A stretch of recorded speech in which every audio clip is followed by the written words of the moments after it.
Morning, everybody, and it's Friday. It's the last Friday in July, and as a treat, we've got a great business spotlight interview with James of Aristotle Financial Planning.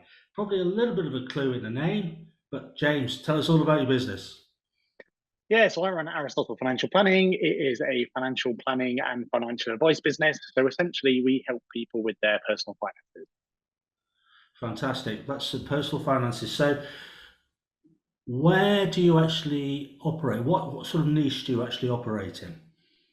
Yeah, so typically we work with people who are generally between kind of 50 and 65 within a 20 or so mile radius of our office, which is in the centre of Derby.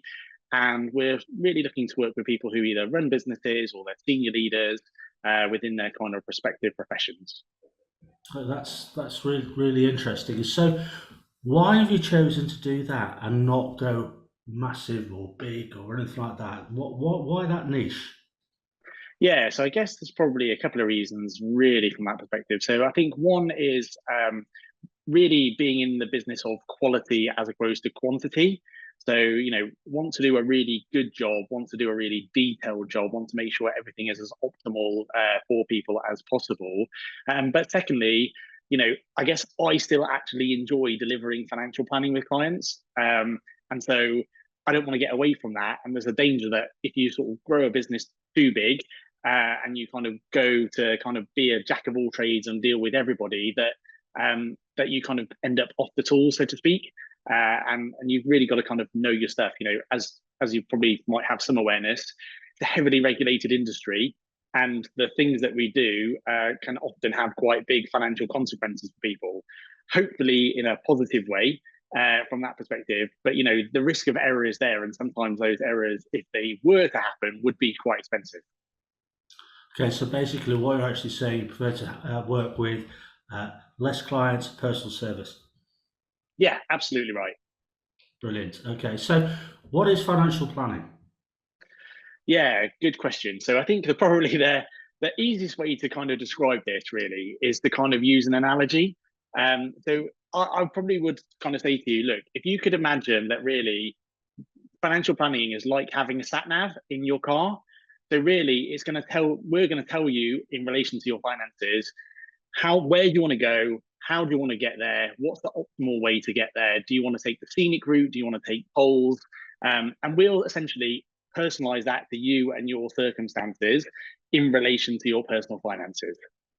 It's a really good image. I've never ever heard that, so that's fantastic, James. It's a really simple image for people to actually get hold of. So, how long have you been in the industry? Yeah, so I joined the industry in 2010. So my sort of background prior to that is I did a business management degree, and then I did a master's in finance. So I kind of knew that I wanted to get into finance per se. And then I was fortunate to sort of, I guess, take a graduate position in a kind of regional firm, and then kind of progressed from there. And then kind of after about 4 years or so was advising clients. And then the next progression is, I guess like most business owners, at some point there's some kind of epiphany or something happens where you decide to become a business owner. So all within the space of a year, I turned 30, got married, had my first child, and then the business that I was working in was sold to a national consolidator. So the combination of those things kind of made me think, right, okay, maybe you should think about launching your own business and doing things the way that you want to do them. Okay, so what was that? Did you always want to be a business owner? Was it planned or was it just circumstances? Yes, I think there probably is an element of it being planned because, I mean, yeah, I guess it's one of those things that, as you read, you kind of understand a bit more. But my background is my parents ran a business. They ran a newsagent's business for kind of 30 years. I grew up around my parents being self-employed, running a business, understanding what that kind of meant. And actually, if you kind of read a bit further behind it, the statistics on people who run businesses and have parents who have run businesses is really high. So I guess it's kind of that environment that you're in growing up kind of leads to you thinking, well, why can't I run a business actually? Yeah, so sort of entrepreneurship's in the blood, so to speak. Yeah, to a degree, yeah. It's kind of, you kind of, I guess you're not going in blind is the kind of easiest way to describe that, isn't it? Yeah, yeah, you kind of seen a few of the pitfalls as well. So that's Yeah. fantastic. So being a business owner, What's been the biggest learning as a business owner since you've had your operation? Yeah, I think that the biggest thing that I've kind of learned is about kind of decision making. So, when you're an employee or even when you're kind of in management within an existing firm, yes, there's decisions to make. But I guess the volume of decisions that you have to make as a business owner and potentially the consequences of some of those decisions is probably one of those things that you kind of can't really put into words. It's just there's a volume of the things that you kind of have to deal with, both getting the business started, but equally just day in, day out, you're making decisions all the time on the business, never mind working in the business. Yeah, I mean, so that's a really, really good share and a really good point. So, how do you then switch off? You balance your personal life and the demands of running a business. Yeah, so I guess with difficulty is probably the simple answer to that. I mean, I do have three young children, so I've got three girls who are 7, 4, and 2. So I guess when I get home,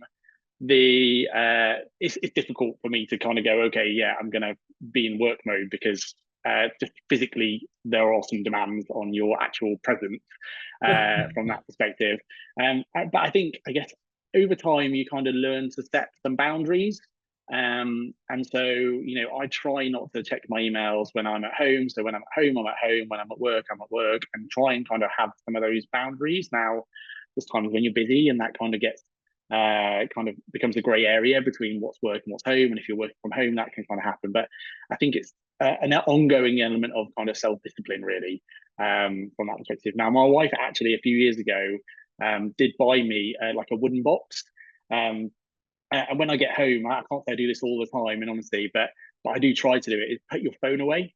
So you put your phone away when you come in, put it in the box, out of sight, out of mind, and then at least you're not tempted to kind of go back on your phone and go into work mode. So that does help to a degree from that perspective. That's a fantastic. Well, what a great idea from your wife. From your wife. Yeah. Yeah.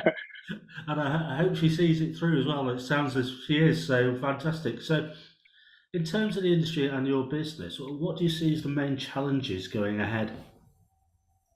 Yeah, I think that I guess as I kind of alluded to already, we're in a quite heavily regulated environment, and I guess from that perspective, you're constantly just thinking about regulation change, and how to deal with and navigate that, whilst still really just kind of trying to put the clients front and center of everything that you do. So you're kind of constantly compromising from that perspective, and I guess the other kind of challenges really is to a degree about growth. If you're doing a good job uh, but you're delivering a relatively personal service to a small number of clients, that does sometimes constrain your capacity.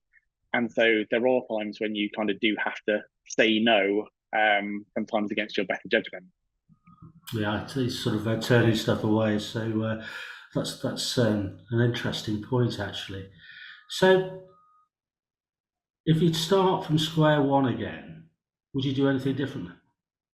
Oh, there's probably about 1,000 things I do differently, but in terms of the kind of key things, probably not. I think it's one of those things, like I was sort of saying about, you make lots of decisions, you're not going to get them all right. And, I think I kind of work on the basis if you're getting two-thirds of the business decisions right, you're probably going along the right lines. And as long as those other mistakes are not huge mistakes, that's kind of okay. I think, always being mindful of the business finance and the cash flow sometimes. And I think sometimes, I guess I'm a financial planner by nature. So potentially sometimes um, there's that kind of cautiousness with regards to finances from my perspective about investing in the business and investing into certain projects. And that maybe that would make the ship go quicker. But then actually, like, do you really want the ship to go quicker all of the time or just some of the time?